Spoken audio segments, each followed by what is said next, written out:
जय जय राजस्थान, अलबेलो राजस्थान। समय बड़ा अनमोल है, समय बड़ा अनमोल है, समय बड़ा बलवान। समय बड़ा अनमोल है, समय बड़ा बलवान। समय सा शिक्षक कोई ना जो देता है गहरा ज्ञान। और समय के इस पहर में हम भी लगाते हैं पूरा ध्यान। आपसे करते हैं मुलाकात और कहते हैं जय जय राजस्थान, अलबेलो राजस्थान। दर्शकों, मैं आपके साथ आपका दोस्त अजहर और यह है मेरी प्यारी आज तो जीजी आई नहीं है तो मैं अकेला ही आपका स्वागत करता हूं। लेकिन जीजी जहां भी होगी वो भी हमें देख रही होगी एक दर्शक की तरह। लेकिन फिलहाल के लिए आप सबसे बता दें, समय का ये पहर और हमेशा एक ख़ास मुलाकात के लिए जो हम यहाँ पर इकट्ठा होते हैं, आज भी एक ख़ास मुलाकात हमें करनी है। लेकिन उस मुलाकात से पहले एक छोटी सी कहानी आप सबसे साझा करना चाहूँगा। एक कहानी एक गाँव की, एक गाँव जहाँ एक बुज़ुर्ग कुम्हार रहा करते थे, जो मिट्टी को सांचे में ढालकर छोटे छोटे दीपक, छोटे छोटे दिए बनाते थे, या यूं कहें कि चिराग रोशन करने की कोशिश किया करते थे। जब वो छोटे छोटे दीपक बनाते तो एक छोटा बच्चा उनके पास से गुजरा।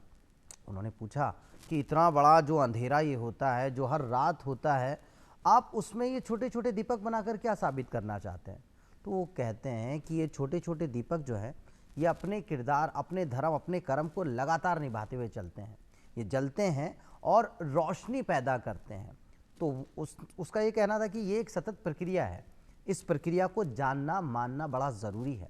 या यूँ कहें कि इस कहानी का अगर सार हम अगर समझें कि हम सबको अपनी छोटी छोटी जिम्मेदारियों को बड़ी ईमानदारी से निभाना है, और अगर उस जिम्मेदारी को हमने ईमानदारी से निभाया तो ये पूरी दुनिया ऐसे ही रोशन हो जाएगी जैसे दिया जो है वो अपने हिस्से की रोशनी पैदा करके अपने हिस्से के अंधेरे से लड़ता है। बस यही तो हमारा काम है, यही तो हमें करना है। और आज दर्शकों, इस मंच पे, अलबेलो राजस्थान के इस मंच पे एक ऐसी अलबेली शख्सियत हमारे साथ है जो पिछले 8 वर्षों से लगातार लेखनी का काम कर रही है। लेकिन उससे कई साल पहले तक उस लेखनी की तैयारी कैसे की जाती है उसकी भी बात हम आज उनसे करने वाले हैं। जी हाँ, मैं बात कर रहा हूँ साहित्य, संस्कृति या यूँ कहूँ समाज से सीधे तौर से सरोकार रखने वाले एक ऐसे मीडिया कर्मी जो कहते हैं कि आप दुनिया जहान से बात करते हैं, लेकिन क्या कभी अपनों से अपनी बात करते हैं? और इसी नाम का कॉलम एक प्रतिष्ठित अखबार में लगातार 8 साल से वो लिखते चले आ रहे हैं। तो आइए मुलाकात करते हैं श्री ललित कुमार शर्मा जी, अकिंचन जी से। सर, स्टूडियो में आपका बहुत बहुत स्वागत है। नमस्कार, थैंक यू सो मच। सबसे पहले तो आपने दिए की बात करी तो मेरे को भी एक पंक्ति याद आ गई। अंधेरा चाहे लाखों वर्ष पुराना हो उससे कोई फ़र्क नहीं पड़ता। अंधेरा चाहे लाखों वर्ष पुराना हो उससे कोई फ़र्क नहीं पड़ता। बस एक दिया भर जलाने की देर है और अंधेरा पल भर में गायब हो जाता है। वाह वाह वाह वाह। तो सर, वो कहते हैं ना कि किसी भी कार्यक्रम की शुरुआत यूँ तो हम दीप प्रज्वलन से ही करते हैं। दीप प्रज्वलन से करते तो हैं। आज जो ये दिलों में हमने दिए जलाए हैं जी, इसकी रोशनी कितनी गहरी है। तो सर, आप चूंकि एक लेखक हैं और आप साहित्य से सीधा सरोकार रखते हैं, और साथ ही साथ गज़ल भी आप लिखते हैं, गीत भी आप लिखते हैं, नज़्म भी आप लिखते हैं, और साथ ही साथ नववर्ष पे कविता भी आपने लिखी है। जी जी। तो सर, क्यों ना एक वो कहते हैं ना कि शुरुआत इससे बेहतर हो नहीं सकती। तो आपकी कुछ वो जो शुभेच्छाएं जो इस कविता में शामिल हैं। बिल्कुल। नववर्ष पे एक छोटा सा मैंने गीत लिखा है। मेरी कोशिश रहती कि अक्षर और शब्द जो है बिल्कुल सरल हो, भाषा सरल हो तो हर कोई उसको समझ सके। तो इसका शीर्षक है आओ नववर्ष का स्वागत करें। आओ नववर्ष का स्वागत करें, अपने से ज़रा संवाद करें।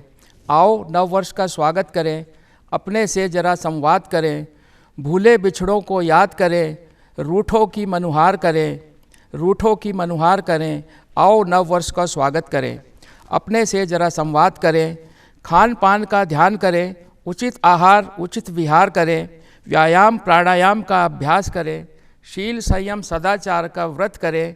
आओ नववर्ष का स्वागत करें, अपने से ज़रा संवाद करें। सेवा सिमरन स्वाध्याय सत्संग करें, ज्ञानी ध्यानी गुरुओं का संग करें।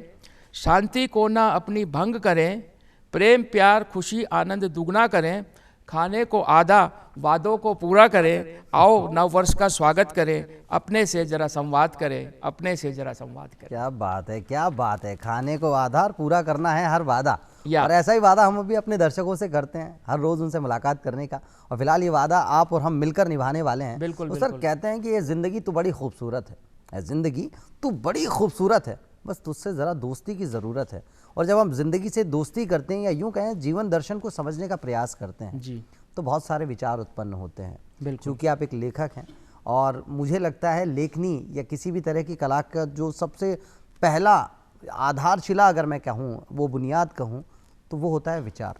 विचार। सर सबसे पहले तो मैं आपसे जानना चाहूँगा, अकिंचन ये नाम रखने का विचार कैसे आया, ये उपनाम कैसे हासिल किया? मैं जब अखबार के कार्यालय में गया तो उन्होंने कहा ललित जी कॉलम का नाम बताइए आप अपना। तो मैंने कॉलम का नाम तो दिया अपनों से अपनी बात। फिर बाद में एक बड़े साहित्यकार हैं जयपुर के, उन्होंने कहा ललित जी इसको सी और कर दो आप, क्योंकि आपकी जो शैली है उसमें अपनापन झलकता है। तो अपनों से अपनी सी बात, तो स्तंभ का नाम रखा। और इमीडिएट मेरे दिमाग में आया ललित अकिंचन। अकिंचन का मतलब होता है बिल्कुल निराभिमानी या बिल्कुल से निचले पायदान पर बैठा हुआ, या कोई गुरूर नहीं, कोई घमंड नहीं, वो होता है अकिंचन का मतलब। तो मैं सोचता हूँ कि घमंड तो आदमी को होना ही नहीं चाहिए किसी भी चीज़ का। बाइबल में तो लिखा है कि सुई के छेद में से ऊँट निकल सकता है, लेकिन अहंकारी व्यक्ति को परमात्मा के दरबार में प्रवेश नहीं मिल सकता। तो अहंकार तो होना ही नहीं चाहिए। लोगों को अपने ज्ञान का भी अहंकार हो जाता है आजकल, लेकिन अहंकार का ज्ञान नहीं होता कि कब धीरे से उनमें आ जाता है। क्या क्या कहने, क्या कहने कि ज्ञान का अहंकार हो जाता है, लेकिन अहंकार का ज्ञान नहीं होता। अहंकार का ज्ञान और नहीं ये होता। बिल्कुल हकीकत है, ये बहुत समझने की बात है। जरा सी बात पे हम अपने उस ईगो को इतना बड़ा बना लेते हैं जी। सालों साल हम अपनों से बात नहीं किया करते हैं, मैं इससे बात नहीं करता, मैं उससे बात नहीं करता, ये कह के अपने अभिमान को या यूं अपने उस अहंकार को और थोड़ा बड़ा बना लेते हैं। जी। वहाँ ये बड़ा आपने बहुत खूबसूरत तार छेड़ा है। देखिए, और जब जिंदगी की बात हो रही है, जी सर। अजहर भाई, स्वाभिमान और अभिमान दो चीजें हैं। जी जी जी। आदमी क्या है कि अपने अभिमान को अपना स्वाभिमान समझ लेता है। There is a silver line between the two. बिल्कुल। अभिमान का मतलब है जैसे मैं ही सर्वश्रेष्ठ हूँ, मेरे जैसा कोई नहीं है, मेरे आगे सब मक्खी मच्छर है, ये आपका अभिमान है। ठीक है।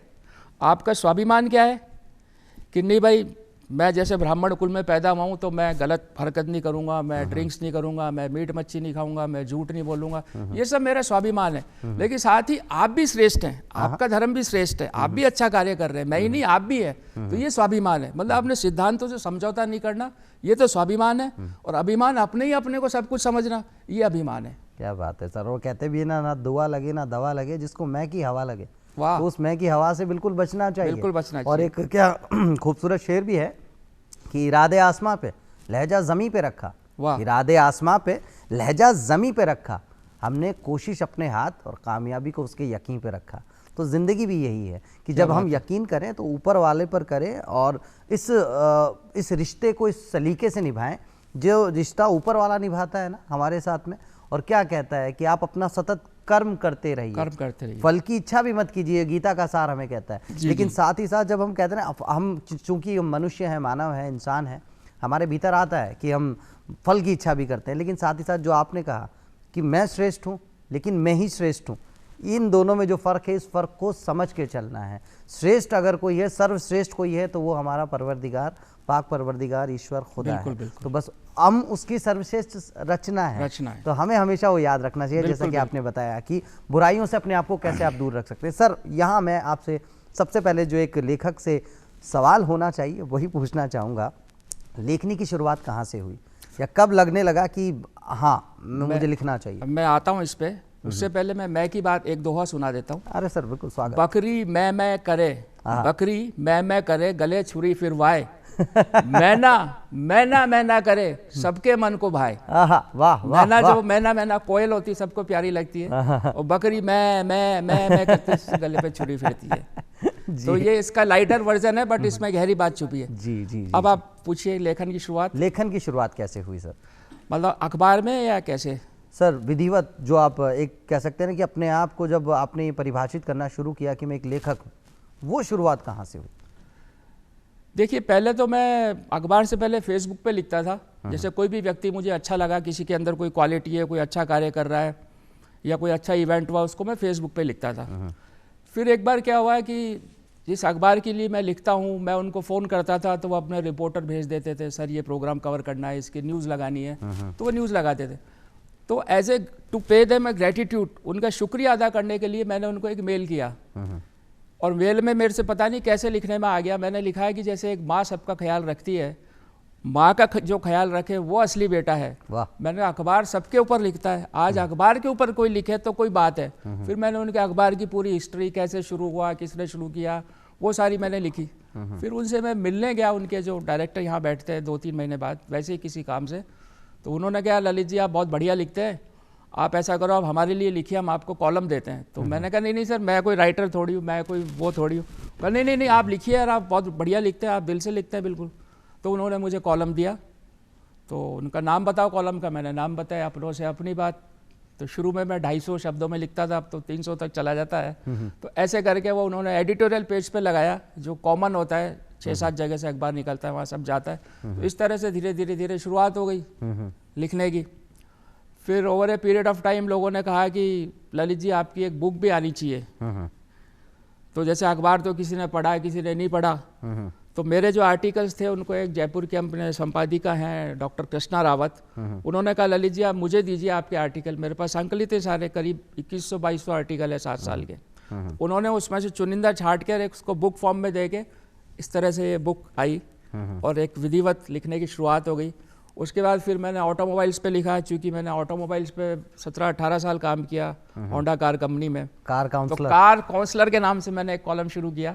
उसमें मैं कारों के बारे में लिखता था, क्या ध्यान रखना चाहिए, कैसे चलानी चाहिए, किसी गाड़ी की समीक्षा लिखनी है, ये सब मैं उनमें लिखता था। तो सर जिस तरह की कलाकारी आप में है, कार से कलाकारी, कार से कलाकार, वो भी आकार जो आपने आपको आपने दिया है ना, उस पर भी हम चर्चा करेंगे। लेकिन फिलहाल के लिए कहते हैं सर, जब पहली बार कोई कॉलम या कोई भी लेखनी इसके नीचे आपका नाम लिखा होता है कि ये आपका रचा हुआ है जी, वो ठीक ऐसा लगता है जैसे कोई घर में कोई कहते हैं ना कि संतान प्राप्ति हमें होती है, उसके बाद में वो कुछ ऐसा एहसास होता है जी, अक्सर बेशता, क्योंकि हम भी कुछ ना कुछ लिखते हैं तो हमें पता है इतनी सी बात। लेकिन आपके लिए वो अनुभव कैसा रहा जब पहली बार कुछ कहते हैं मुद्रित आपको नज़र आता है, प्रकाशित नज़र आता है, नीचे आपका नाम लिखा होता है, तो कैसा लगता है सर? उससे पहले मैं थोड़ा सा आपको ये बता दूं कि कोई भी काम आप शुरू करते हैं तो आपकी क्रिटिसाइज होती है। जी, आलोचना तो चाहे आप कोई भी काम कर रहे हैं, आपको 4 तरह के लोग मिलेंगे। सबसे पहले लोग आपको क्रिटिसाइज करेंगे, अरे यार ये कोई काम है क्या यार, अखबार कौन पढ़ता है आजकल, और हम तो उस पर देख लेते हैं मोबाइल पे, अखबार कोई पढ़ता ही नहीं है, ये कोई काम है क्या, किसी किताब में से टीप के लिख देता होगा। तो लोग ये कहते थे, क्रिटिसाइज कर रहे हैं, फिर भी आप नहीं मानते, अपने काम में लगे हुए। तो फिर दूसरी स्टेज आती है, वो आपको झेलते हैं, अरे यार ये तो मानता नहीं यार, कौन माथा फोड़ी करे इससे यार, साला करेगा जो भरेगा, अपने कर्मों की सजा अपने आप मिलेगी, इसको छोड़ो यार, पागल है, ऐसे कह के लोग छोड़ देते। फिर भी तीसरी स्टेज आती है, फिर भी आप लिखते रहते हैं, तो यही जो लोग हैं ये आपके फॉलोअर बन जाते हैं। फिर कहेंगे देख ललित जी मेरे साथ पढ़ते थे, बात कराऊं तेरे, ये उनका कॉलम, आपको फॉलो करने लग जाएंगे, आपके कॉलम को शेयर करेंगे, कोई चीज़ उनको टच करेगी तो आगे उसको शेयर करते हैं अपने ग्रुप्स पे, अपने फैमिली में। फिर यही लोग आपके एडवोकेट बन जाते हैं, आपके पीछे से कोई बोलेगा तो आपके लिए वो खड़े हो जाएंगे, अरे भैया ऐसे कैसे बोल रहा है, मैं जानता हूँ ना उसको। तो ये 4 स्टेजेस हर किसी की उसमें होती है। और जो आपने बात करी कि जब आपका नाम प्रिंट होकर आया तो आपको कैसा लगा, ऑब्वियसली मुझे बहुत अच्छा लगा। और 2 इंस्टेंस मैं आपको देना चाहूँगा। क्या होता है, जैसे जो जानकार लोग होते हैं उनको तो पता ही है आप लिख रहे हो यार, तो कोई खास बात नहीं है, लेकिन कोई अनजान व्यक्ति जब आपको कहता है, जैसे मैं एक बार अखबार के कार्यालय के बाहर से आ रहा था, तो एक व्यक्ति पुलिस वाला चाय की थड़ी पे खड़ा हो गए, वो अखबार पढ़ रहा और मेरा कॉलम पढ़ रहा। तो मैं रुक गया, मैंने देख लिया उसे ये पढ़ रहे हैं, तो मैंने कहा भाई साहब क्या पढ़ रहे हो, बोले भाई साहब ये अपनों से अपनी बात पढ़ रहा हूँ। तो मैंने कहा ये तो मैं ही लिखता हूँ। उन्होंने मेरे को ऊपर से नीचे तक देखा कि यार ये कोई पंडित जी होंगे 60-70 साल के, तो टीका वीका लगाए और माला वाला पहने हुए, धोती वाले, बोले आप लिखते हो, मैंने कहा अरे भाई साहब बैठो बैठो बैठो, अरे भाई साहब के लिए चाय लाओ, सर मीठी फीकी लेंगे, मीठी लेंगे, बिस्किट। तो मतलब उसने पुलिस वाले ने मुझे कहा कि बोले भाई साहब मेरी ड्यूटी तो छोटी चौपड़ पे है, मैं वहाँ से यहाँ आता हूँ अखबार पढ़ने, और उसकी फोटो खींच के अपने 2 ग्रुप्स हैं 250 लोगों के, उस पर मैं शेयर करता हूँ। तो मुझे कितनी खुशी हुई। ऐसी एक बार एक मेरे मित्र है, मैं उनके घर बैठा हुआ था, छत पे RS ऑफिसर है, तो उनके यहाँ एक लड़की किराए पे रहती थी, वो बात अलग है, बाद में उनकी बहू भी बन गई वो।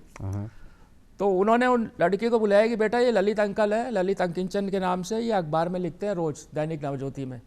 तो वो लड़की कोरोना टाइम की बात है, उछल के मेरे पास आई, उसने मेरे पैर छुए, बोले अंकल आप जो लिखते हो ना मेरे पापा मुझे रोज भेजते हैं, बोले ये देखो करौली में मेरे पापा पोस्टेड है, टीचर है, और वहां से वो पढ़ के फोटो खींच के और मुझे भेजते कि ये पढ़ा कर। फिर उसने मेरी अपनी पापा से बात कराई कि पापा आप जिनका कॉलम पढ़ते हो मुझे भेजते हो वो हमारे घर आए हुए हैं, आप इनसे बात करिए। तो वो जो खुशी होती है ना आपकी, जैसे अनजान व्यक्ति आपको मिलते हैं तो वो अलग ही होती है। जैसे मेरी सिस्टर है कोटा में कॉलेज में प्रोफेसर, तो उनकी एक साथी प्रोफेसर एक दिन में अखबार ले आई कॉलेज टाइम में, वो पढ़ रही। तो मेरी सिस्टर ने पूछा क्या पढ़ रही हो आप? तो उन्होंने कहा मैडम मैं ये कॉलम पढ़ रही हूँ, मैं आते ही सबसे पहले ये पढ़ती हूँ सुबह सुबह, आज मैंने पढ़ा नहीं तो अखबार को मैं कॉलेज ले आई। तो बोले ये तो मेरा भाई लिखता है। बोले आपका भाई है? आपने कभी बताया नहीं कि लो आपकी बात कराती हूँ मैं अभी, ऐसे करके मेरी सिस्टर ने मेरी बात कराई। तो वो जो खुशी होती है ना आपको, वो अलग ही होती है, उसको बयां नहीं किया जा सकता। मुझे लगता है कि एक लेखक के पास हजारों लाखों शब्द होते हैं जी, लेकिन इस खुशी को बयां करने के लिए कोई लफ्ज़ नहीं है, कोई अल्फाज नहीं कोई है। लफ्ज़ नहीं है। हकीकत यही है। लेकिन सर फिर भी आपसे जानना चाहूँगा अपनों से अपनी सी बात, जी, और चूंकि मतलब शीर्षक से ही पता लगता है, उस कॉलम से पता लगता है, लेकिन विचार कैसे आया? वो कहते हैं ना सर कि लिखना और फिर उस अनुशासन के साथ लिखना कि संपादकीय पृष्ठ पर हर रोज़ उसका प्रकाशन होना है। मैं दोनों बात बताता हूँ आपको। तो वो बिल्कुल सर बताएं।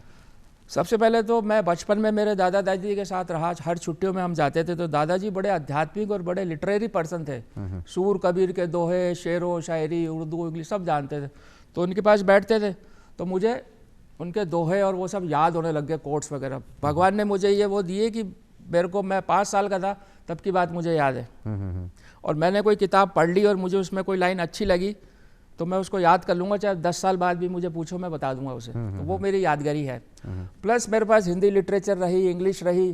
तो स्कूल में भी हम जो लिखते थे डेस्क्रिप्टिव लिखते थे, और मेरी शुरू से आदत थी कि किसी भी चीज़ को अच्छे से समझाना, अच्छे से लिखना। तो एक एक्सप्लेनेशन पावर आपके पास धीरे धीरे धीरे धीरे आने लगती है जी। फिर मेरे जीवन में गुरु आए, तो मेरे 27-28 साल से मैं गुरु सुनता हूँ, मेरे गुरु को। और भी जो अच्छे ऑरेटर्स है, गुरु हैं, टीचर्स हैं, उनको मैं सुनता हूँ। तो आपका शब्द इकट्ठे हो जाते हैं खूब सारे। फिर आप उसको कहीं पर भी कोरिलेट करके आप लिख सकते हैं। मैं कहता हूँ शब्द होता है कच्चे माल। जैसे एक हलवाई है, उसके पास मैदा है, अब मैदा से वो कचौड़ी बना लेगा, है ना, समोसा भी बना लेगा, भटूरा भी बना लेगा। ऐसे आपके पास शब्द है और आपके पास भाव है। तो आप गीत गज़ल भी लिख लेंगे क्योंकि भाव आपके पास है, शब्द आपके पास है। आप कहानी भी लिख लेंगे, आप आध्यात्मिक लेख भी लिख लेंगे। तो इस तरह से लेखन की शुरुआत हुई धीरे धीरे धीरे धीरे धीरे। फिर ये आ गया, कोई भी आर्टिकल लिखते हैं तो उसमें पहले भूमिका होती है, 3-4 लाइन होगी, फिर बीच में मेन बॉडी होती है, फिर लास्ट में उपसंहार होता है, उससे क्या मैसेज जा रहा है। साहित्य में हित छुपा हुआ है, हित। अगर उसमें हित नहीं है ना, साहित्य अगर समाज का हित नहीं है तो वो साहित्य बेकार है, उसको लुगदी साहित्य कहेंगे, पल्प साहित्य है। जैसे एक अंग्रेजी के एक लेखक हुए फ्रांसिस बेकन 16वीं शताब्दी में, उन्होंने कहा कि लिखना, पढ़ना व्यक्ति को पूर्ण बनाता है और लिखना प्रामाणिक बनाता है। वाह। Reading makes the full man and writing makes him perfect. वाह। फिर उन्होंने आगे कहा कि सम बुक्स और some literature are to be tested, some are to be swallowed and some are to be chewed and digested। तो जो च्वीड और डाइजेस्ट किए वाली साहित्य होता है वो आदमी को पढ़ना चाहिए और वही अपील करता है लोगों को। ऐसे तो इतनी सारी किताबें आती हैं, हम फौरी तौर पर देखते हैं, रख देते हैं, लेकिन जो आपको टच करे, और कहते हैं दिल से कही बात दिल तक जाती है। वाह। आप अपने दिल से लिखेंगे, दिल से कहेंगे तो दिल तक जाएगी। डेफिनेटली। दूसरी बात आपने करी लिखने के अनुशासन की। तो जब मैंने पहला कॉलम ही लिखना शुरू किया तो मेरे दिमाग में 50-60 विचार चल रहे थे, टॉपिक्स। मैंने कहा यार कल ये लिखेंगे, परसों ये लिखेंगे। तो मैं क्या करता था, उनको हेडलाइन को मेरे रजिस्टर के कॉपी में लिख लेता था, ये टॉपिक, हाँ, और ये इसकी 2-3 मेरे को इसको एनलार्ज करना है, ऐसे करके। फिर मेरे पास बफर स्टॉक जमा होता गया, 3-4-5 आर्टिकल जमा हो गए, चलो 1 हफ्ते का हो गया। फिर ऐसे 15-20 दिन के मेरे पास आर्टिकल जमा हो गए, 1 महीने के जमा हो गए। फिर जब कोरोना टाइम आया तो खूब टाइम मिला, फिर मैं लिखता रहा। अब मेरे पास, मैं आपसे इस मंच पे शेयर कर रहा हूँ, मेरे पास 1 साल तक का स्टॉक है अभी भी। हाँ जी। वाह वाह वाह वाह, क्या कहना है। अगर मैं रोज भी ना लिखूं तो मैं 1 साल तक बिगर पेपर को दे सकता हूँ। लेकिन मेरी आदत है, मैं रोज लिखता हूँ। किसी दिन 2 आर्टिकल, किसी दिन 3, किसी दिन 1, किसी दिन नहीं भी लिखा, लेकिन मैं उसमें बफर स्टॉक जमा करता रहता हूँ और उसमें से मैं पेपर वालों को भेजता रहता हूँ, उसको टिक कर देता हूँ कि ये मैंने भेज दिया, फिर नेक्स्ट पन्ना, ये मैंने भेज दिया, नेक्स्ट पन्ना, ये मैंने भेज दिया, डेट वाइज करके। और उनको भी मैं 3 दिन आगे के भेज के रखता हूँ। जैसे आज 8 तारीख है, तो मैंने उनको 11 तारीख तक के एडवांस में भेजे हुए। कई बार क्या होता है, आप इतने बिजी हो गए, आप भेज ही नहीं पाए, या आपका मोबाइल खराब हो गया ना, ठीक होने में 2 दिन लग गए, तो मैं उनको 3 दिन आगे के भेज के रखता हूँ। और मेरे पास एज ऑफ नाउ 1 साल का स्टॉक है। अरे वाह तो बड़े योजनाबद्ध सलीके से, बहुत योजनाबद्ध तरीके से भगवान ने मेरे को सद्बुद्धि दी। नहीं तो बहुत प्रेशर आ जाए रोज लिखना, तो आप लिख ही नहीं सकते। सर कहते हैं गुरु लिखोगे बिना तो आप में वो बात नहीं आएगी, आप घास काटोगे फिर।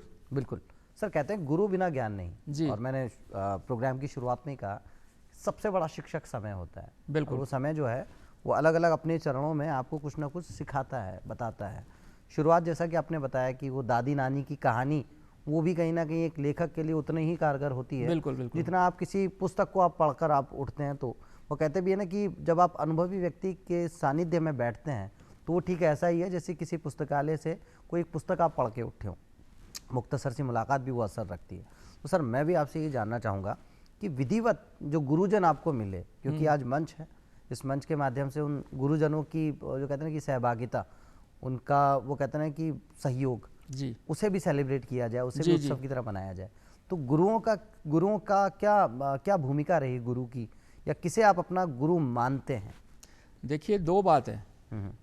एक तो होते हैं शिक्षा गुरु, किसी ने आपको मैथ्स पढ़ाई, किसी ने फिजिक्स पढ़ाई, किसी ने तैरना सिखाया, किसी ने स्विमिंग सिखाई, वो तो शिक्षा गुरु हो गए। एक होते हैं दीक्षा गुरु, जो आपको दीक्षा देते हैं। वो आपके पूर्व जन्मों से चले हुए आ रहे होते हैं और इस जन्म में आपको पुनः मिलते हैं। और जब आपके अंदर इतनी पात्रता होती है कि यार मेरे को गुरु चाहिए, तो वो सहज ही आपको मिल जाते हैं। मानव जन्म मिलना सौभाग्य की बात है, और गुरु मिलना परम सौभाग्य की बात है। वाह। जो कहते हैं ना, जो बात दवा से होती नहीं, वो बात दुआ से होती है। वाह। जब सच्चा गुरु मिल जाए तो बात खुदा से होती है। वाह वाह वाह। 1997 में मैं टीवी में देखता था, सुबह सुबह जल्दी मैं वॉक करके आता था, जल्दी उठने की आदत है, तो बहुत सारे गुरु लोग आते थे। तो एक पर्टिकुलर जो मेरे गुरु सुधांशु महाराज टीवी में आते थे, उस टाइम बहुत यंग थे, वो 35 वर्ष के होंगे। तो मुझे बड़ा अपील करते थे वो, मैंने इनको कितनी नॉलेज है यार पूरे वर्ल्ड की, और कितनी गहरी गहरी बात बिल्कुल सरल सहज भाषा में ये बता देते हैं, हर चीज़ का इनको नॉलेज है। तो फिर जब वो जयपुर आए, मैं 2 साल तक उनको सुनता रहा। तो कहते हैं दीक्षा तो आपकी फॉर्मल मतलब तभी हो जाती है। फिर जब सुनता रहा तो वो जयपुर आया, तो फिर विधिवत मैं उनसे मिला, मैंने उनसे दीक्षा ली, प्लस उनका मैंने लिटरेचर पढ़ा, उनके मैं प्रवचन सुनता हूँ, उनके मैं भजन सुनता हूँ। और ऐसा नहीं उनके ही सुनता हूँ, और भी गुरुओं के सुनता हूँ, जिनके भी अच्छे लगते हैं। काफ़ी गुरुओं के संग में रहा, तो उन्हीं का सब प्रताप है। और इस बुक का विमोचन भी उन्होंने किया है, अभी 2 अक्टूबर को दिल्ली में पुस्तक पे भी बात करेंगे। और मुझे तो ऐसा लगता है वो एक दोहा मुझे इस समय याद आता है कि साधु ऐसा चाहिए जैसा सूप सुभाए, बिल्कुल सूप सार सार को गही करे और थोता दही उड़ाए। होता दही उड़ाए। और जीवन भी हमें वो कहते हैं इसी पैकेज में मिलता है। बिल्कुल बिल्कुल। हर क्षण, हर पल, हर कदम कुछ ना कुछ सीखने को मिलता है। बिल्कुल। सर यहाँ मैं जानना चाहूँगा आपसे, उस अनुशासन की बात आपने की, और वो योजना जो है जो आपने बता दी, और बहुत सारे ऐसे मीडिया कर्मी जो अपना कहते हैं कि कॉलम लिखने की ख्वाहिश रखते हैं, उनको आप एक योजना आपने दे दी कि 365 दिन का स्टॉक है हमारे पास। लेकिन बहरहाल फिर भी मैं आपसे जानना चाहूँगा, समसामयिक की भी कई घटनाएं होती हैं जो हम चाहते हैं कि मेंशन की जानी चाहिए, या उससे भी हमें कुछ सीख मिलती है जो सीधे तौर से, क्योंकि मैं खुद भी एक वक्त तक जेपी चौक से साहब, जो अब तो इस दुनिया में नहीं रहे, भास्कर में लिखते थे, मैं खूब पढ़ता था उनको। मुझे लगता है कि कहीं ना कहीं जब आप उन्हें पढ़ते हैं, मतलब एक वो रिश्ता आपसे कायम हो जाता है। तो सर आपके, जैसा कि आपने बताया कि वो पुलिसमैन वाली अपनी कहानी बताई, और आपने बहुत सारी घटनाएं इसके साथ में शामिल रखी कि कहीं ना कहीं लोगों का प्यार लगातार मिलता है। बिल्कुल। तो क्या सर ये भी होता है कि लोगों की प्रतिक्रिया क्या लेखन की एक नई दिशा तय करती है? ये भी आपके साथ होता है? नहीं, मेरे साथ ये नहीं हुआ। मुझे मालूम है मुझे क्या लिखना है। मेरा ये है कि अध्यात्म उसके मूल में होना चाहिए, और मानवता और लोक मंगल के कल्याण के लिए मुझे लिखना है। अब उसमें मैं कोई एग्जाम्पल दे के या कोई किसी का वो दे के मैं लिख सकता हूँ, मैं प्रभावित नहीं होता। जैसे कई लोग कहते हैं ललित जी इस वाले टॉपिक पे लिखो, आप राजनीति इस पे ये हो रहा है, उस पे वो हो रहा है। मैं कहता भाई मेरा फील्ड नहीं है ये, उसके लिए और दूसरे लोग हैं लिखने वाले। अगर मैं ही सब कुछ लिखूंगा तो फिर किसी के साथ भी मैं न्याय नहीं कर पाऊंगा। मेरा एक दायरा है, मेरी एक वो है, मैं उसी में लिखता हूँ। और सर जैसा कि आपने बताया कार काउंसलर के तौर पे आप लिखा करते थे, और कार से कलाकार तक का सफर आपने तय किया, कला समीक्षक की भी भूमिका आप निभाते हैं, और ख़ास तौर से राजस्थान के कलाकारों के बारे में आपने लिखा है। और काफ़ी लिखा है। और जैसा कि हमारी बातचीत भी हुई जी। कि जो हम चाहे तमाशा की बात करें, चाहे हम मंच की बात करें, जी। चाहे हम किसी संगीतकार की बात करें, जी। सबके बारे में लिखना, और कहीं ना कहीं जब हम उनके बारे में लिखते हैं एक समीक्षक के रूप में, तो थोड़ा सा ज्ञान हमें उस क्षेत्र का होना भी बड़ा ज़रूरी बिल्कुल हो होना जाता है। तो सर, लोक कलाकारों के बारे में जब आप लिखते हैं तो क्या कुछ दिमाग में चलता है और ये विचार कैसे उत्पन्न होता है कि लिखना चाहिए? देखो, मैंने 2021 से कला, संस्कृति, म्यूज़िक इन सब को लिखना शुरू किया। मेरे एक मित्र हैं विनोद जोशी जी, जाजम फाउंडेशन वाले, तो वो आखंड डूबे हुए हैं लोक कला, लोक संगीत, लोक कला में, लोक मर्मज्ञ आप उनको कहे। तो मेरी जब उनसे मुलाकात हुई 2021 में, तो मैं उनके ऑफिस गया, मैंने देखा, मैंने कहा यार ये कितना कलाकारों के लिए करते हैं, कौन कौन सी कलाएं, मैं उनसे पूछता था, फिर वो मुझे बता देते, ये कमायचा है ललित जी, इसको ये जाति वाले बजाते हैं, ये सारंगी है, इसको ये बजाते हैं, ये भपंग है, इसको ये बजाते हैं। तो ऐसे वो मेरे को इनपुट देते रहते थे। प्लस फिर उनके प्रोग्राम्स होते थे, वो मैं देखता था। उसके अलावा मेरा म्यूज़िक की मेरी रुचि है, तो मैं जवाहर कला केंद्र में जाता था कोई नाटक देखने या कोई म्यूजिकल प्रोग्राम देखने। अब किसी ने कुछ अच्छा किया है तो वो तो अच्छा लगना ही है आपको, फिर उसके बारे में आपको लिखना है। तो आपके पास शब्द है, आपके पास बेसिक नॉलेज है संगीत की, अब इतनी ज़्यादा तो मेरे को नहीं है, लेकिन थोड़ी बहुत तो है, तो मैं लिख लेता हूँ। ऐसे नाटकों की है, बेसिक आपके पास कच्चा माल है, आपके पास भाव है, आप लिख लोगे। और आप एक सकारात्मक वो लेके आप लिखे, ये नहीं कि आपके दिमाग में तो उससे दुश्मनी चल रही है डायरेक्टर से या कलाकार से, तो आप लिख ही नहीं सकते। आपको बिल्कुल न्यूट्रल होना पड़ेगा, एक पॉजिटिविटी रखनी पड़ेगी, तब आप लिखेंगे। और ये मत सोचो कि यार आपको उससे क्या मिलेगा। मैंने जब लिखना शुरू किया तो मेरे को एक बहुत नॉमिनल सा अमाउंट मिलता था अखबार से, आज भी वही मिल रहा है। तो लोगों ने कहा यार ललित जी ये कोई बात है क्या, इतने से पैसे में क्या होता है, ये है वो। लेकिन मैंने कहा इससे जो मेरे को चीज़ मिल रही है वो लाखों करोड़ों रुपए खर्च करके भी नहीं मिल सकती। वाह वो कहते भी तो जो प्लेटफॉर्म आपको मिल रहा है, एक शेर है, मैं कई मरतबा इस मंच पे मैंने कहा है और अलग अलग मंचों पे भी कहा है, और वो बड़ा ज़रूरी भी है कि वो कहते हैं ज़िंदगी की खूबसूरती को समझने का एक सलीका ये भी हो सकता है, हम कितने तसल्ली बख्श हैं, कोई भी काम हमें कितनी संतुष्टि देता है कि मैं फ़कीर ऊंचे दर का, मैं फ़कीर ऊंचे दर का, मेरे कासे में समंदर। क्या बात है, मैं फ़कीर ऊंचे दर का, मेरे कासे में समंदर, मुझ में बसती है वो तसल्ली जिससे महरूम था सिकंदर। वाह। तो ये एक हकीकत है ज़िंदगी की कि आप सिकंदर से भी ज़्यादा तसल्ली बख्श हो सकते हैं अगर आप जो काम कर रहे हैं उसको आप कितनी आनंद, या यूं कहें कि वो काम आपको कितना आनंद दे रहा है। बिल्कुल बिल्कुल। ये आप कहीं ना कहीं वो कहते हैं ना कि समानांतर रूप से अगर लेकर चलते हैं तो किसी भी विधा में आप पारंगत हो जाते हैं। सर, अपनों से अपनी सी बात, और मुझे ऐसा लगता है कि माननीय प्रधानमंत्री जी जो मन की बात करते हैं वो भी अपनों से अपनी सी बात। बिल्कुल बिल्कुल। और एक वो जो परीक्षा पे चर्चा जो इस समय एक अच्छा एक विषय, एक जो उन विषय का चुनाव है, सर क्या लगता है आपको परीक्षा पे चर्चा और वो इस सलीके से संवाद करना कितना सार्थक होता है? क्योंकि कहते भी हैं कि संवाद का लगातार होना भी बड़ा ज़रूरी है। जी जी। जहाँ संवाद नहीं होते अक्सर वहाँ विवाद हो जाता है। ये भी बड़े दानिशरों की कही भी बात है। बिल्कुल। तो सर वो संवाद कितना प्रभावी है, और परीक्षा पे चर्चा की अगर आपसे बात की जाए तो इसके लिए संवाद होना कितना ज़रूरी है जो हमारी आने वाली पीढ़ी है? देखिए, प्रधानमंत्री जो हमारे बोलते हैं, जब वो एज ए अभिभावक के तौर पर बोलते हैं और देश के मुखिया के तौर पर बोलते हैं, और एक वो बहुत अच्छे ओरेटर हैं और वो दिल से बोलते हैं, तो लोग उनको सुनते हैं। मेरे ख्याल में सबसे ज़्यादा सुने जाने वाले प्रधानमंत्री हैं वो आज की तारीख में। और उन्होंने परीक्षा पर बच्चों से बात करी तो मैं समझता हूँ बहुत अच्छी बात करी, बच्चों का मानसिक तनाव इससे कम हुआ। और परीक्षा के दिनों में थोड़ा सा बच्चों को ये ध्यान रखना चाहिए कि एक तो अपनी दिनचर्या को नियमित करें, दूसरा अपने खान पान का ख्याल रखें, पोषण युक्त खाना खाएं, नींद पर्याप्त लें। ये नहीं कि रात 2-2, 3-3 बजे तक पढ़ रहे और फिर सो रहे, नहीं, रात को वही अपना 10-11 बजे सोएं और सुबह टाइम से उठे। और सुबह जल्दी उठ के जितना अच्छा याद होगा वो उसका तो मुकाबला ही नहीं है। सुबह रात के बजाय सुबह वो पढ़ाई करें, और अपने जो विषयों को वो समय डिवाइड कर ले, भाई 2 घंटे हिस्ट्री को देने हैं, 2 घंटे फिजिक्स को देने हैं, 2 घंटे इसको देने हैं। उसके बाद उनको वो रिवाइज करें, जो जिस विषय में उनकी कमजोरी है या जो उसमें वो वीक है उसको वो थोड़ा ज़्यादा समय दें, उसको रिवाइज करें उस विषय को। और बीच बीच में जैसे छोटे छोटे ब्रेक भी लेते रहे, हर 2 घंटे के बाद 10-15 मिनट के लिए घूम लिए, टहले आए, इधर उधर देख लिया, ये सब कर ले। और पेरेंट्स को चाहिए कि वो बच्चों पर अननेसेसरी दादागिरी ना करे, उनके प्रति सकारात्मक रहे, और परीक्षा के दिनों में उनके साथ घुल मिल के रहे, जो वो पसंद का खाना चाहते हैं उन्हें बना के दे। अगर उन्होंने अपना रूम गंदा छोड़ दिया है, बिस्तर नहीं उठाए हैं, तो कोई बात नहीं, बच्चा दिन भर पढ़ रहा है, गंदा रहने दे बिस्तर। थोड़ा बहुत उनको मनोरंजन के लिए भी समय दें, कोई टीवी देखना चाहता है या खेलना चाहता है आधा घंटा घंटा, तो इन सब से क्या है कि तनाव रिलीज होगा बच्चों का। ये नहीं कि 24 घंटे पढ़ाई पढ़ाई पढ़ाई पढ़ाई पढ़ाई, और एक लाइटर मोड में लेना चाहिए। तो ये तनाव इस तरीके से थोड़ा कम किया जा सकता है बच्चों का पढ़ाई का।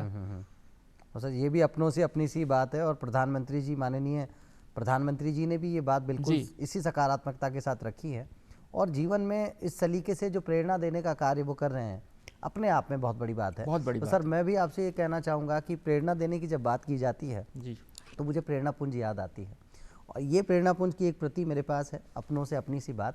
और मुझे लगता है कि एक पूरा संकलन जो करने का प्रयास आपने, जितने भी आपके कॉलम से शायद उसका वो प्रयास रहा है, लेकिन फिर भी सर इस किताब की कहानी भी, जैसा कि आपने इशारतन तो आपने बता ही दिया कि किसी ने यही कहा कि वो सभी कॉलम्स को आप संकलित करें, और किताब अखबार तो कई बार होता है कि पढ़ा तो पढ़ा, नहीं पढ़ा तो नहीं पढ़ा, या फिर जो बात आपने पिछले 2 दिन पहले आपने कुछ बहुत अच्छा लिखा होगा और किसी कारणवश मुझसे वो महरूम रह गया तो वो रह गया। लेकिन अगर मैं बात करूं, जब आप किताब की शक्ल में वो सारे स्तंभ, या यूं कहें कि वो जो आपकी लेखनी है वो किताब के माध्यम से संकलित कर कर आप लाते हैं, तो एक अलग ही अनुभव होता है। एक लेखक के रूप में मैं फिर से वही सवाल कर रहा हूँ जिसका जवाब मुझे मालूम है कि जिसे शब्दों में बयान नहीं किया जा सकता, लेकिन बावजूद उसके प्रेरणा पुंज लिखने की प्रेरणा कैसे मिली? और यूँ तो अक्सर हमारे आसपास के लोग हमें कह देते हैं कि आपको ये करना चाहिए, क्या ठीक ऐसा ही रहा, या आपके मन से वो आवाज़ है कि नहीं मुझे करना चाहिए? नहीं, देखिए क्या होता है अजहर भाई कि कोई भी काम जब होना होता है ना, तो भगवान अपने आप उसके फेवरेबल कुछ संयोग बना देता है। मैं सोच तो 4-5 साल से रहा था, लेकिन मैं ये सोचता था, मैंने कहा यार 50,000 रुपये लग जाएंगे, और यार मेरे पास इतना टाइम नहीं है, मैं कैसे संकलित करूँगा, क्या करूँगा। हालांकि बहुत लोग मेरे को बोलते थे कि ललित जी आपकी एक बुक आनी चाहिए यार, तो हम उसको बुक फॉर्म में आना चाहिए, तो मैं उनको टालता रहता। मैंने कहा हाँ करेंगे करेंगे करेंगे। अब कोई काम जब होना होता है ना, तो ये जयपुर की संपादिका है जो डॉक्टर कृष्णा रावत, ये मुझे जानती हैं, इनकी 1-2 बार मैंने अखबार में न्यूज़ लगवा दी थी, और मैं बहुत रिगार्ड करता हूँ इनका। तो इन्होंने मुझे फ़ोन किया कि ललित जी आपकी किताब आनी चाहिए आप। तो मैंने कहा मैडम, बोले मैं आपका सहयोग करूँगी, आप मुझे दीजिए, मैं उसमें से छाँट के और आपको वो करती हूँ। तो मैंने मेरे जितने संकलित आर्टिकल्स थे सारे मैडम को दे दिए, उन्होंने इसमें से छाँटे, भाई ये अपन लेंगे इस किताब में, और उन्होंने वो टाइपिस्ट अरेंज कर दिया जो किताब टाइप करता है। बोले आप तो इसको इतने पैसे दे देना, और बाकी के मैं दे दूंगी, आपको सारे पैसे देने की जरूरत नहीं है। मेरे से आधे पैसे लिए उन्होंने, इतना प्यार है मेरे प्रति उनका। तो टाइपिस्ट ने वो उसको बुक फॉर्मेट में तैयार कर दी, मैंने उसकी प्रूफ रीडिंग कर ली। फिर टाइपिस्ट ने ही कहा कि सर एक दिल्ली में एक पब्लिशर है सर, उससे आप बात करो, वो अच्छा पब्लिशर है। फिर मैंने उस पब्लिशर से बात करी, न्यू वर्ल्ड पब्लिशर जो है। सर यहाँ मैं जानना चाहूँगा आपसे, प्रेरणा पुंज लिखने की प्रेरणा की कहानी तो आपने बताई जी, लेकिन इस पूरी किताब का सारांश अगर आप, वो कहते हैं कि हमारे लिए तो बड़े सौभाग्य की बात है कि प्रेरणा पुंज और वो प्रेरणा जी, सीधे तौर से हम सीधे तौर से जो प्रेरणा पुंज के लेखक हैं उनसे भी रूबरू और उस प्रेरणा से भी रूबरू हैं जी। तो सर सारांश क्या है इस पूरी किताब का, अगर आपकी ज़बानी जानना चाहें? पूरी किताब का सारांश ये है कि इसको पढ़ने के बाद आत्म उत्थान, आत्म परिष्कार, लोक मंगल, व्यक्तित्व विकास, ये सारी चीज़ें आपको मिलेंगी, और आपको खुद को अपने आप में एक चेंज महसूस होगा कि यार ऐसी स्थिति आई तो यार उसमें ये लिखा था, मैं ऐसे कर सकता हूँ। तो ये सारे टॉपिक्स हैं इसके अंदर। तो कहीं ना कहीं वो कह सकते हैं कि एक प्रतिबिंब, या यूं कहें कि आईना। और देखिए एक लेखक जो होता है वो विधि का प्रतिनिधि होता है। है ना, विधि का प्रतिनिधि होता है, और उसे दायित्व निभाना पड़ता है। और कई बार लोग नाराज भी हो जाते हैं आपकी किसी बात से, या किसी बात से सहमत नहीं है, तो उसको भी लाइटली लेना चाहिए कि भाई ये मेरा अपना नज़रिया है लिखने का, आपका पढ़ने का अलग नज़रिया है। बिल्कुल। कबीर साहब को कहना पड़ा, कबीरा खड़ा बाजार में लिए लकूटी हाथ, जो घर फूंके आपना चाले हमारे साथ। तो जो लेखक होता है वो तो अपना घर फूंक के ही चलता है आगे। या आचार्य देवेंद्र देव महाकवि, उन्होंने एक शेर लिखा है कि अब तो घर से ही कफन बांध के चलते हैं आईना दिखाने वाले। तो कई बार विरोध भी हो जाता है किसी आपकी बात का, तो वो अच्छी बात है, लोगों को पसंद आ रही है, विरोध भी होना चाहिए, आलोचना भी होनी चाहिए। बट बाय एंड लार्ज लोग 99% लोग मेरी बात से सहमत होते हैं, प्रतिक्रियाएं आती है, अच्छा लगता है उनको। और सर कई बार होता है ना कि you can like me, you can hate me, but you can cannot ignore forget me. me। हाँ, यू कैन फॉरगेट मी और इग्नोर मी। तो Yeah। ये भी एक बहुत बड़ी बात होती है। और एक लेखक के लिए या एक कलाकार के लिए मैं अगर बात करूँ, उसकी कला लोगों तक जाना वो बहुत ज़रूरी है। उसके बाद की कहानी लोग उसको कैसे लेते हैं, that is up to them कि वो किस तरीके से ले रहे हैं। तो मैं समझता हूँ सूरत और सीरत दोनों ही आदमी की अच्छी होनी चाहिए। तो सूरत बनाम सीरत मैंने कुछ 8-10 पंक्तियाँ लिखी, ये भी सुना देता हूँ। बिल्कुल सर, स्वागत। तेरी सीरत से मेरी सीरत मिलती है कितनी, तेरी सीरत से मेरी सीरत मिलती है कितनी, तभी तो आपस में कितनी बनती है अपनी। सूरत को नहीं सीरत को देखा कीजिए, छिलके को छोड़ गूदे पर गौर किया कीजिए। रूप रंग ये सूरत तो बस चंद दिनों की मेहमान, रूप रंग सूरत से अक्सर धोखा हो जाता है, सुंदर दिखने वाला बैंगन काड़ा निकल जाता है। सुकरात सूर आदि सूरत के नहीं सूरत के धनी थे, सॉरी सीरत के धनी थे। बाहर से चाहे कुरूप पर भीतर से बहुत गुणी थे। सूरत सीरत दोनों अच्छी हो तो सोने पे सुहागा, सीरत अच्छी ना हो तो उससे बड़ा नहीं कोई अभागा। सूरत की बजाय सीरत पर अपनी काम कीजिए, बजाय हार्डवेयर के सॉफ्टवेयर पर ध्यान दीजिए। सूरत तो है बाहर की चीज़, बाहर ही रह जाती है, सीरत ही है जो किसी के दिल तलक जाती है। वाह वाह वाह वाह वाह, क्या कहने हैं सर, क्या कहने हैं। और सूरत और सीरत के बीच का जो फ़र्क है जी, वो कहते हैं कि सूरत तो खूबसूरत हो या ना हो, ये ईश्वर की मर्जी होती है, लेकिन सीरत खूबसूरत हो ये ईश्वर के साथ साथ हमारी भी मर्जी में शामिल होता है। और ईश्वर ने हमें इजाज़त दी है कि अपनी सीरत को आप बहुत खूबसूरत बना सकते हैं, किसी भी उम्र में बना सकते हैं, किसी भी उम्र में, किसी भी कह सकते हैं किसी भी कदम पे बना सकते हैं। सर मैं आपसे फ़िलहाल ये जानना चाहूँगा, आकाशवाणी की भी बीच में चर्चा हुई, 8 जो टॉक्स हैं वो आपने वहाँ की हैं जी सर, क्या कहानी है उसके पीछे की। और वो कहते हैं कि जिस रेडियो को अब तक हमने सुना था उस रेडियो पर अब लोग हमें सुनने वाले हैं जी, वो भाव एक कलाकार, एक मीडिया कर्मी, एक व्यक्ति के लिए कितना खास है, खास तौर से ललित कुमार जी के लिए कितना खास था। देखिए सबसे बड़ी बात होती है कि आप निस्वार्थ भाव से लोगों से संबंध रखें, लोगों से बातचीत करें, तो वही लोग कभी ना कभी आपको आगे बढ़ा देते हैं। तो जैसे हरीश करमचंदानी साहब थे, यहाँ भी रहे, वो आकाशवाणी में भी रहे, वो मुझे जानते हैं। और उनका बेटा कम से कम मेरे से 25 साल छोटा होगा, मेरे स्कूल का पढ़ा हुआ है। तो मैंने उन्हें बताया, मैंने कहा ऐसे ऐसे आपका बेटा मेरे स्कूल का था, मैं उनका बहुत रिगार्ड करता हूँ करमचंदानी साहब का। तो वो फेसबुक पे मेरे कॉलम पढ़ते रहते थे। फिर उन्होंने कहा यार ललित जी मैं आपको आकाशवाणी में बुलवाऊंगा। मैंने कहा सर नहीं नहीं, मैं आप आकाशवाणी में वार्ता करना। तो फिर किसी ने मेरे को फ़ोन किया आकाशवाणी से, ये कोरोना के जस्ट बाद की बात है, कोई मिस्टर मीणा थे, योगेश मीणा जी, उन्होंने मेरे को फ़ोन किया कि साहब करमचंदानी जी का फ़ोन आया है और आपको ये टॉपिक है, इस पर आपको बोलना है। तो पहला ही टॉपिक मेरा फेवरेट था, मैंने ज्योग्राफी पढ़ी हुई थी, वन है वन्य जीव संरक्षण। तो उस पर मैंने वार्ता करी। तो मैंने उनसे पूछा, मुझे तो पता नहीं था कैसे क्या। तो उन्होंने कहा कि 10 से 15 मिनट की वार्ता होती है, तो आपको करीब 7 पेज आपको पढ़ने। तो मेरे को जो बोलना था मैंने वो पहले लिखा हाथ से, फिर उसको टाइप कराया मोटा मोटा, एक कॉपी उनको दी। मैंने कहा सर ये मैं बोलने वाला हूँ। तो उन्होंने देखी ठीक है, फिर एक कॉपी मैंने रख ली, फिर मैंने पढ़ी। और कुछ ऐसा हुआ कि पहली बार में मतलब एक ही रीटेक में वो ओके हो गया। वो जो रिकॉर्डिस्ट थी वो मैडम बोली कि सर यहाँ तो 3-3 4-4 रीटेक करते हैं, आपने तो एक ही बार में पढ़ दिया। तो वो फिर मैडम को मैंने उनको थैंक यू कहा, उन्होंने चाय पिलाई मुझे, मैं वापस आया। उन्हीं मैडम ने मुझे आगे रेफ़र कर दिया, उन मैडम का उस डिपार्टमेंट से ट्रांसफ़र हो गया। तो वो आने वाले को कह गई सर ललित जी को ज़रूर बुलाना, आपको किसी भी टॉपिक पे बात करनी तो उन्हें आप बुला लेना। तो मेरे फेवरेट टॉपिक तो आज तक उस पर हुआ ही नहीं है। उन्होंने जो मेरे को टॉपिक्स दिए, खेलों के ऊपर, योग के ऊपर, जो अपने सरकारी योजनाएं चलती हैं, तो ऐसे करके मैंने 7-8 वार्ताएं करी। और मुझे बहुत अच्छा लगा कि अपनी आवाज़ मैंने खुद सुनी रेडियो पे। अभी तक हम रेडियो सुनते थे, आज हम बोल रहे हैं और लोग सुन रहे हैं, तो एक खुशी तो होती है, आपके घर वालों को भी होती है, आपके दोस्तों को भी होती है। ये मैटर नहीं करता है कि आपको क्या मिल रहा है क्या नहीं मिल रहा है, वो बहुत सेकेंडरी चीज़ है, लेकिन जो मिला है वो। सर आज मैं आपके लिए एक छोटा सा टास्क यहाँ पर डिसाइड करने वाला हूँ, अगर आप इजाज़त दें जी। अपनों से अपनी सी बात तो आप हमेशा किया करते हैं और 365 दिन का स्टॉक भी आपके पास इकट्ठा है, लेकिन आज मैं कहूँ कि अपनों से अपनी सी बात आपको लिख कर नहीं, सीधा अपने दर्शकों तक सीधा संवाद करके करनी है, सीधा उन दोस्तों तक, सीधा उन जितने भी हमारे जो समाज वो कह सकते हैं ना कि हमारे सभी उन लोगों तक हमें वो बात पहुंचानी है, अपनों से अपनी सी बात अगर आज आप करना चाहें इस मंच पे एक्सटेम्पोर, मैं अगर आपको ये छोटा सा मतलब आपकी इजाज़त के साथ में अगर मैं आपसे ये टास्क करने के लिए कहूँ तो क्या होगी सर आज वो बात? हाँ, मैं एक टिप देता हूँ लोगों को, मतलब सभी के लिए, कि जीवन में कैसे जिएं।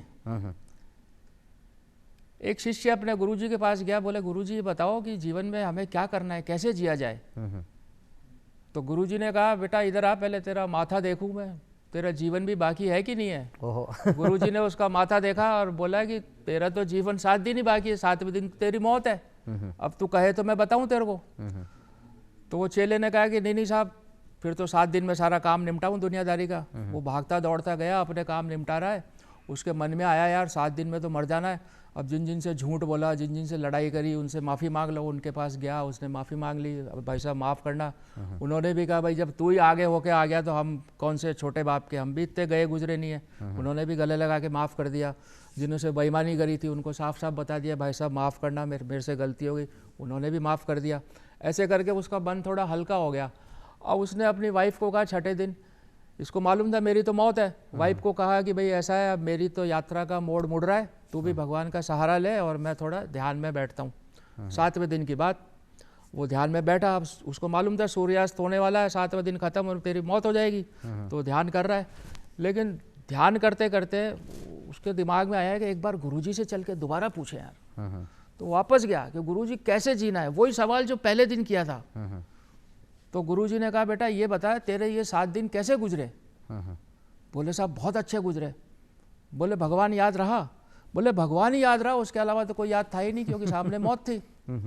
बेटा तूने कितनी लड़ाई लड़ी इन 7 दिनों में? कि गुरुजी एक भी नहीं लड़ी, जो जिनसे लड़ाई थी उनसे भी माफ़ी मांगी है, उन्होंने मुझे माफ़ कर दिया, गले लगा लिया, सबसे मैंने मेरा हिसाब किताब चुकता कर दिया, अब मन में कोई मलाल नहीं है, मन बड़ा अच्छा है, मन बड़ा हल्का है। बोले ईश्वर को याद किया? बोले 24 घंटे उसी को याद किया। तो गुरुजी ने कहा बेटा बाकी का जीवन भी तू ऐसे ही बिता जैसे ये 7 दिन तूने बिताए। वाह वाह वाह। तो उसने कहा गुरुजी आपने तो हमारा माथा देखा था और कहा था कि 7वें दिन मौत है, और ये आप कह रहे हो बाकी का जीवन भी ऐसे बीता।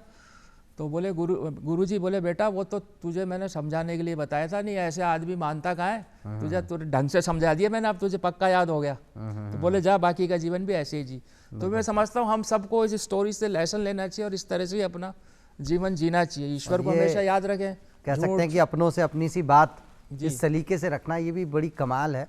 सर एक बात और मैं जानना चाहूँगा, एक लेखक के तौर पे, जैसे कि हमने देखा कि एक दौर ऐसा था कि हम प्रकाशन करने के लिए, वो कहते हैं कि अपनी कृतियों को प्रकाशित करने के लिए लगातार बहुत प्रयास करते थे। फिर एक दौर ऐसा आया कि जिसमें हमने सोशल मीडिया की एक क्रांति हमने देखी जी। और उस सोशल मीडिया की क्रांति के चलते ही, जैसा कि आपने भी कहा कि उस अखबार में मौका मिलना भी आपके लिए कहीं ना कहीं कारगर रहा। सोशल मीडिया पर लिखना और जिम्मेदारी से लिखना, ये 2 अलग अलग बातें होती हैं।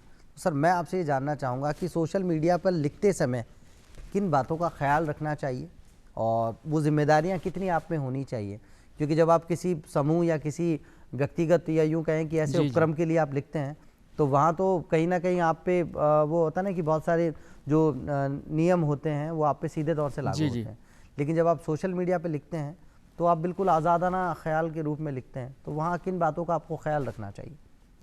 सोशल मीडिया पे लिखते वक्त सबसे पहले तो मैं समझता हूँ कि आदमी को आपकी प्रतिक्रिया भी मलहम लगाने वाली होनी चाहिए, ज़ख्म कुरेदने वाली नहीं होनी चाहिए।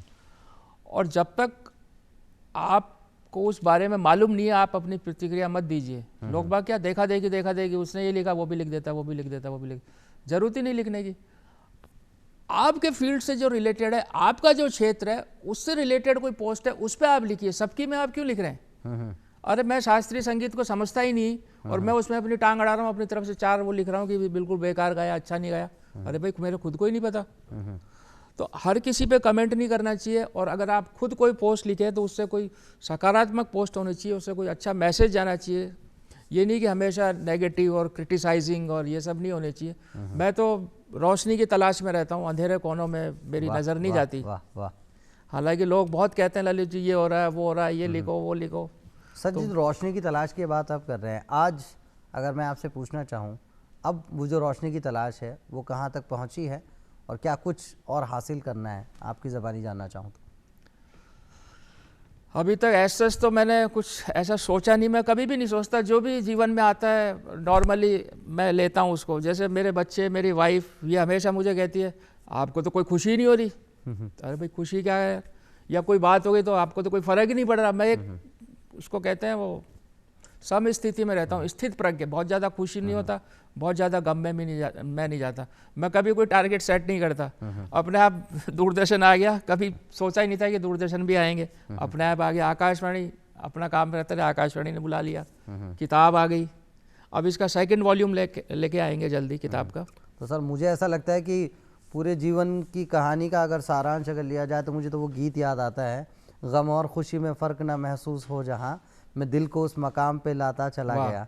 और ये हकीकत है सर कि बर्बादियों का शोक मनाना फिजूल था, बर्बादियों का जश्न मनाता चला गया। तो सर वो जश्न, बिल्कुल वो जश्न मनाना भी बड़ा ज़रूरी है। और सर चलते चलते आपसे यही जानना चाहेंगे, आज इस मंच पे आप आए, कैसी ये मुलाकात रही, क्या, और सीमित शब्दों में अगर आपसे जानना चाहूँ तो कैसा ये अनुभव रहा आपके लिए? बहुत अच्छा अनुभव रहा। और आपने जिस तरह से बात करी, मैं हमेशा कहता हूँ कि आपसे जो बात करने वाला होता है, जो मॉडरेटर होता है, वो भी आपसे 21 नहीं होता, आपके 20 तो होना ही चाहिए। तो आप में वो बात है, आप में बिल्कुल बराबर के लेवल पे आपने बात करी है, आपको सारी चीज़ों का ज्ञान है, आपने बहुत अच्छी बातचीत करी है।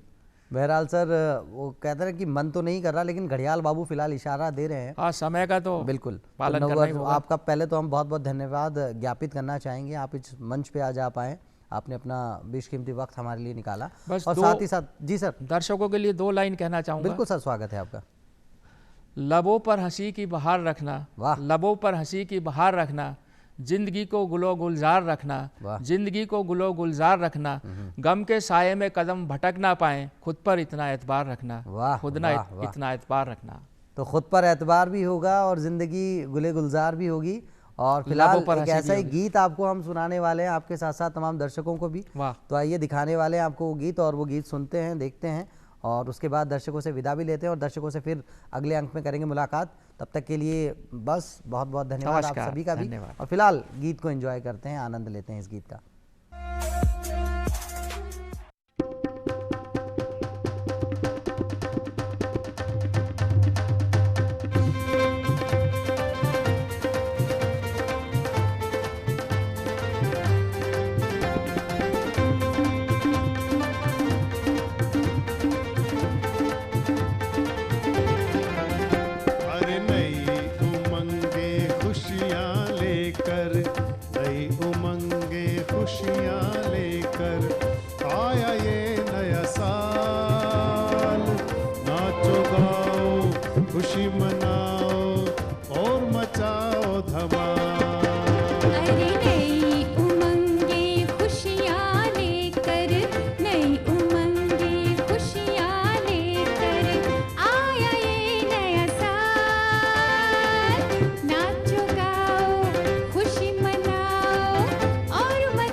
संग